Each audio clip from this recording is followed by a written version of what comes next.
السلام عليكم، مرحبا بكم معايا اليوم وهاد الوصفة هادي اللي راح تعجبكم بزاف بزاف. لو كان تجربوها شوفوا الحبة كي تجي معسلة وبنينة ديركم كيما ام وليد. حبها انا بالعائلة. مهم، كان راكم دايرين بعدا ان شاء الله تكونوا كاع غاية، تكونوا كاع لاباس، تكونوا كاملين بصحة جيدة. على بالي دخلتها لكم تكعرير. مهم، شوفوا هاد الكاطو معايا شحال شباب، القلب تاعه كي معسل. يا اختي يا اختي، صدقوني هذا الجاتو هذا لو كان تجربوه ما غاديش تندموا عليه. اول حاجه يجي طري ومقرمش في نفس الوقت، والقلب نتاعه معسل، يعني الذوق نتاعه مختلف تماما عن الحلويات اللي متعودين عليهم. الذوق قوي بالمكسرات، الطري كما راكم شفتوا معايا فتت معاكم حبه وفري فري فري راح يعجبكم، خصوصا الناس اللي عشاق الحلويات المعسلين كما هادو راح يعجبكم بالقوه. ما طولش عليكم بزاف ويلا نبداو في الوصفه. بالنسبه لمقادير الوصفه فعندي هنايا في هاد الباسينه هذه ولا طاسه، مهم كل واحد كيفاش سميها.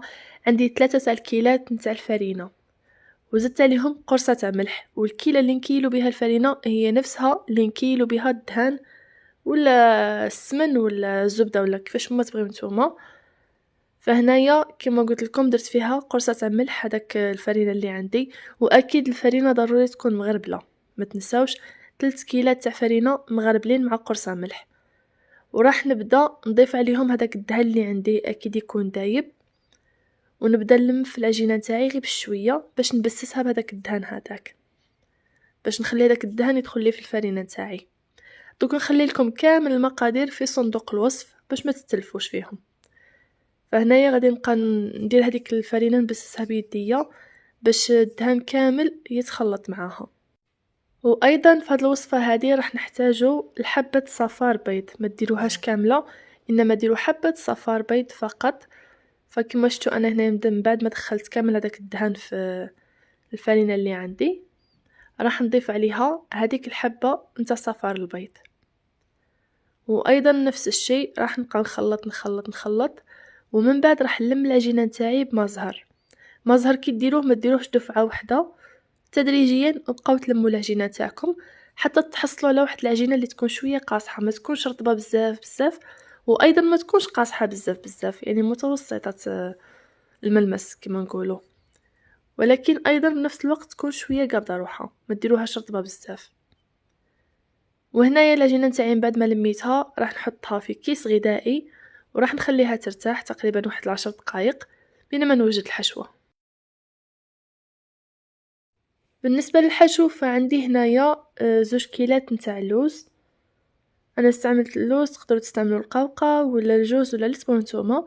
وعندي هنايا نصف كيلو نتاع السكر، ما بغيتش نكتر بزاف السكر باش ما يجينيش الكاطو نتاعي حلو بزاف. على بها يعني حاولت نقلل الكميه قدر الامكان. درت 2 كيلات نتاع لوز في نص كيلو تاع السكر، وراح نبدا نلم هذاك الخليط نتاعي بما زهر. ما زهر نفس الشيء راح نبدا ندير تدريجيا. وبالنسبه للوز ما ترحيوهش بزاف بزاف، خليوه شويه مهرمش، يعني شويه قابض روحه، ما تطحنوش كاع حتى يولي كي العجينه بزاف بزاف، نخليوه شويه يكون شويه مغزغز. ودروك كما راكم تشوفوا معايا راني نلم في هذيك العجينه تاع اللوز ولا الحشو تاع اللوز حتى نتحصل على عجينه رطبه كما هكا. في هاد الخطوه هذه جبت الميزان وبديت نوزن في الحشو اللي عندي، يعني درته 16 غرام للحبه. في الاول كنت غادي ندير 20 غرام الحبه، ولكن جاتني تجي كبيره، يعني الكاطويه تجي كبيره بزاف، على بها نقصت الكميه درتها 16 غرام الحبه تاع الحشو. وبالنسبه للعجينه درتها 35 غرام، يعني نتوما حسبوا الحبه شحال غادي تخرج فيها من غرام. ما بغيتش نكبر الحبه بزاف بزاف تاع الكاطويه، وبنفس الوقت ما بغيتش نصغرها، يعني تكون متوسطه الحجم تجي شابه.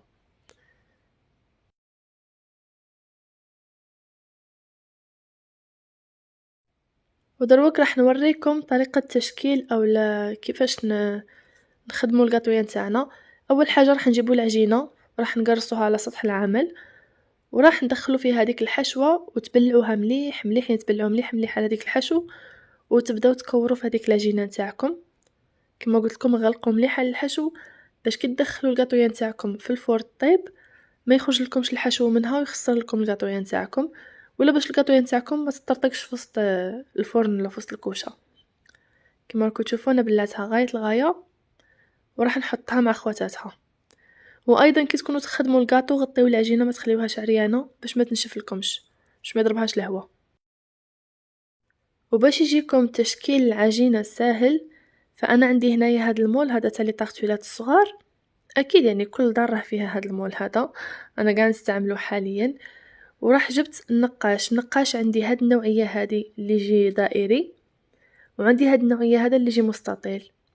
فشوفوا نتوما اللي يساعدكم في الخدمه خدموا بيه ماشي بروبلام. ودروك راح نوريكم طريقه تشكيل العجينه ولا تشكيل حبه الكاطو نتاعنا. هنا جبت العجينه نتاعي وحطيتها على هادوك لي طارطولات هادوك اللي جبتهم. ضروري اننا نستعملو كيس غذائي ولا سوليفان ولا في هاد الخطوه هذه باش العجينه ما تلصق لكمش في المول. كما راكم تشوفوا العجينه تاعي دات هذاك الشكل تاع المول، ودروك راح نبدا ننقشها بالنقاش. يعني راح تجينا الخدمه سهله وبسيطه، وبالخف راح تكملوا الحبات نتاعكم، ما غاديش تديو الوقت بزاف في النقش تاع كما نقولوا باش نقشوا الحلوه نتاعكم. كما راكم تشوفوا بالخف راني نمشي الخدمه، ويجي حتى الحبه نتاع الكاطو تجي منظمه، ما تحيروش فيها بالنسبه للمبتدئات. وهذا هو الشكل اللي راح نتحصلوا عليه. كما راكم تشوفوا بالخف شكلتها بكل بساطه، ما غاديش تحيروا فيها. نصيحه، قبل ما تدخلوا الحلوه نتاعكم للفرن خليوها تريح واحد نص ساعه حتى لساعه كامله باش تقبض الشكل نتاعها، وقد دخلوها للفرن ما تخسر لكمش. كما تشوفوا انا خليتها تريح يعني حتى تقبض الفرن نتاعها، عاد ومن بعد ندخلوها الطيب. وهنايا كنت قبل ما ندخلها الطيب جبت بياض البيض واللوز، عندي هذاك اللوز ماشي محمر يعني درته خضر كيما هكاك، حنقولوا خضر مهم ماشي طايب. وبديت ندهن سطح الحلوه نتاعي ولصق فيها هذوك حبيبات نتاع اللوز. ثم استعملوا اي مكسرات بغيتوهم ماشي مشكله. وهنايا بعد ما كملت كامل الحلوه نتاعي راح ندخلها الطيب على درجه حراره متوسطه، ما تكونش مجهده بزاف وبنفس الوقت ما تكونش منقصه بزاف. ومن بعد ما طيبت الحلوه نتاعي فهنا جبت العسل حطيتها في اناء. العسل تكون بارده وراح نجيبوا الحلوه وهي سخونه، يعني الكاطو نتاعنا خصه يكون سخون، يعني كي نخرجوه من الفرن ديريكتومون نحطوه في وسط العسل باش يتشرب هذيك العسل وهو ساخن. فكما راكم تشوفوا انا هنا كان عاد عندي الكاطو يلا خرجته من الفرن وراني نحطه في العسل وراح نقلبه وراح نزيد عليه عاوتاني الحبات الاخرين، وايضا اكيد نزيد عليه العسل وراح نخليه يرتاح في ديك العسل من نص ساعه حتى لساعه حتى يتشرب تماما. عاد نقلعه ونحطه في الكيسات نتاعي.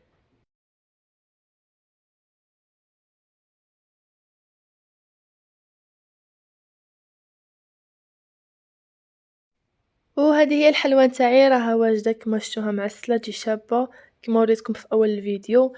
نصيحه باش تحفظوها لاطول فتره ممكنه، ننصحكم انكم تحطوها في الكيسات نتاع البلاستيك اللي كما هادو، لخاطر هادوك يحافظوا على العسل وما يتشربوش العسل، وايضا بنفس الوقت ما يتشربوش الدهون تاع الحلويات نتاعنا كما لي كيسات نتاع الكاغط. كما راكم تشوفوا هادو يحافظوا على العسل تقعد لتحت في الكاطويه، والقطويه نتاعكم دائما تقعد طريه ومعسله وتجي شابه، فضروري انكم تستعملوهم.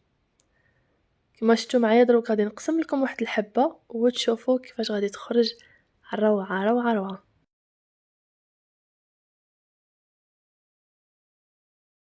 اول فيديو كنت مسرعه الفيديو باش تشوفوا يعني الشونتيون تاع الكاطو كي داير، اما دروك ما سرعتش لا فيديو كما راكم تشوفوا باش تشوفوا الطراوه نتاع الكاطويه كيفاش دايره. جي فريمون شباب هذا الكاطو هذا، وتحسوا روحكم كي شغل راكم تاكلوا البقلاوه مع الكاطو، يعني فيه واحد الذوق غريب مش كما الكاطو اللي دايما ناكلوه. اكيد راح يعجبكم، هذا غني بالمكسرات، شوفوا القلب تاعه كي معسل يا اختي راح يعجبكم ما راحش تندموا عليه. ان شاء الله تكون عجبتكم الوصفه نتاع اليوم، ان شاء الله تجربوها وتعطيوني رايكم في التعليقات. مع اللي غير نقولكم تهلاو في رواحكم ونتلاقاو في وصفة جديدة إن شاء الله. بسلام عليكم.